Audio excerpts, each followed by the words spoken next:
today we've got the percussion pad here on the table because if we had a stand, I'd actually show you how we set it up. But unfortunately, we don't have one of those today. This is a good height because if we had it 2 up here, we can't do anything. But if it's 2 down here, we're not going to be able to do anything here. Okay. But first, I want you to pick up one of the sticks just with your right hand because that's your dominant hand, I'm assuming. Yes. So what you're going to do is you're going to take the stick and it's got a balance point somewhere around about 2/3 of the way away from the head. Okay. So you're going to find that and then move about an inch towards the bottom of it, okay? And you're going to grip it with your pointer finger and your thumb, okay? And you're going to wrap your other 3 fingers loosely around it, just loosely, just enough to hold on to it, okay? Now your hand's going to come down, but it's not going to go like this because then you can't do anything. Yeah. But it's not going to be like this, just kind of natural right here, okay? So then your left hand does the exact same thing, just, on the left. And now, as for standing, we're not going to have our arms all the way out like chickens, but we're not going to be pulled in either. Just relax. So kind of just breathe deeply, and that's where your hands would be. Okay. Okay? Yep. So, and now the movement for when you do your strokes, real quick, is going to be, it mostly comes from the wrist, but so not the elbow. So you're not doing this. Okay. But you're going to kind of just start it with your wrist, okay? Okay. So we're going to begin by learning the legato stroke. So it starts, we're going to have the sticks up at about a 45-ish degree angle. Okay. And then what you're going to do is it balances mostly between these 2 fingers, remember? Mm-hmm. And we just let it drop because gravity will work and hit it, and then it'll bounce back. And by squeezing these 2 fingers just a little bit more, it'll hold it so it won't keep going and bouncing, okay? Okay. So if you'll just do, why don't you give 4 on the right hand a shot, okay? Okay. Ready? 1, 2, ready, go. Very good. Okay. So what I did notice was that we kind of wanted to do the whole arm thing. Yeah. So we're not going to be punching the pad. We're just going to lightly kind of tap, and then you're giving it too much work with your wrist. Just let gravity work, and it'll bounce it right back up. A lot easier than you think it will, okay? So let's alternate right, left this time so we can get the left hand involved, okay? 1, 2, ready, go.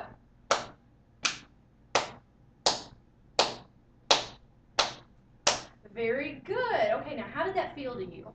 Did they feel like they were bouncing back up like they were supposed to? Yeah. Yeah. That's not a very convincing yeah. Yeah. I don't know. It feels awkward still. But. Yeah, I mean, that's something that will come with time. And so you do have to make sure it's in control and you drop it. And gravity's not going to suddenly stop working. Yeah. Okay? So you just let it come, and once it's going to bounce off this with enough force that it will come back up almost to the exact same level. Okay. And that's where you just stop it. And that's all you do. You're not even really flicking your wrist. It just kind of drops. Okay? Okay. So why don't you give, why don't we do right, left, twice in a row, okay? Okay. Ready? 1, 2, ready, go.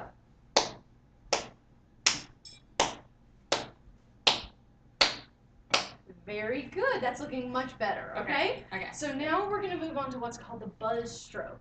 Now you remember how I told you when you bounce it down and then you stop the finger, or you pitch just a little bit harder so that it doesn't continue to bounce? Mm-hmm.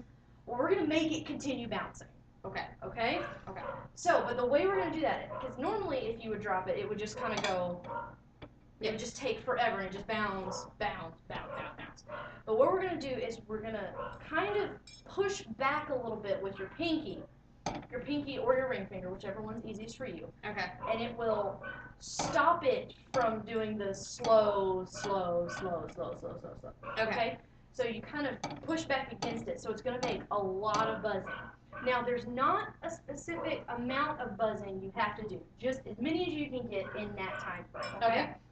So why don't we do right, left, buzz. Okay? Let's give it a shot. 1, 2, ready, go.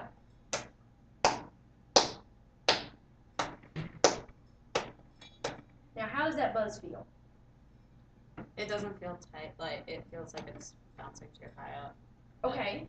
So a way, what do you think a way is we could fix that? Well, I guess I could use more force with my like pinky or something like that, like you told me to. Yeah. So just more of that. Right. To keep it down. Right. Now it wasn't bouncing too high. It Yeah, seems like it was, felt but- like it was. Right. Okay. So, but the fact that you know that you want more bounce, that's good, and you know how to fix it. Okay. Okay. So let's try it again.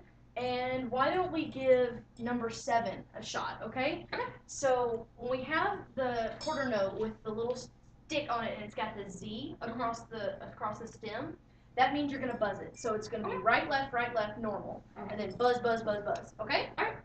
So I'll count you off and then I'll follow away so we can hear. Okay. Okay. 1, 2, ready, go.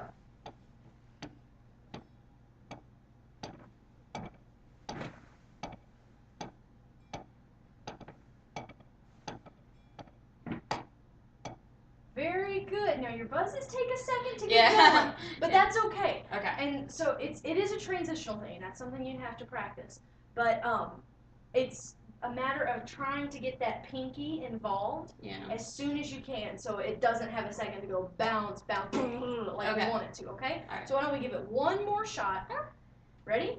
1, 2, ready, go.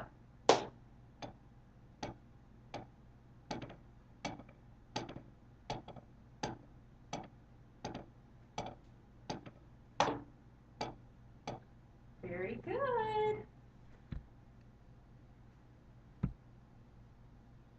If this thing didn't freaking record, I'm gonna be pissed as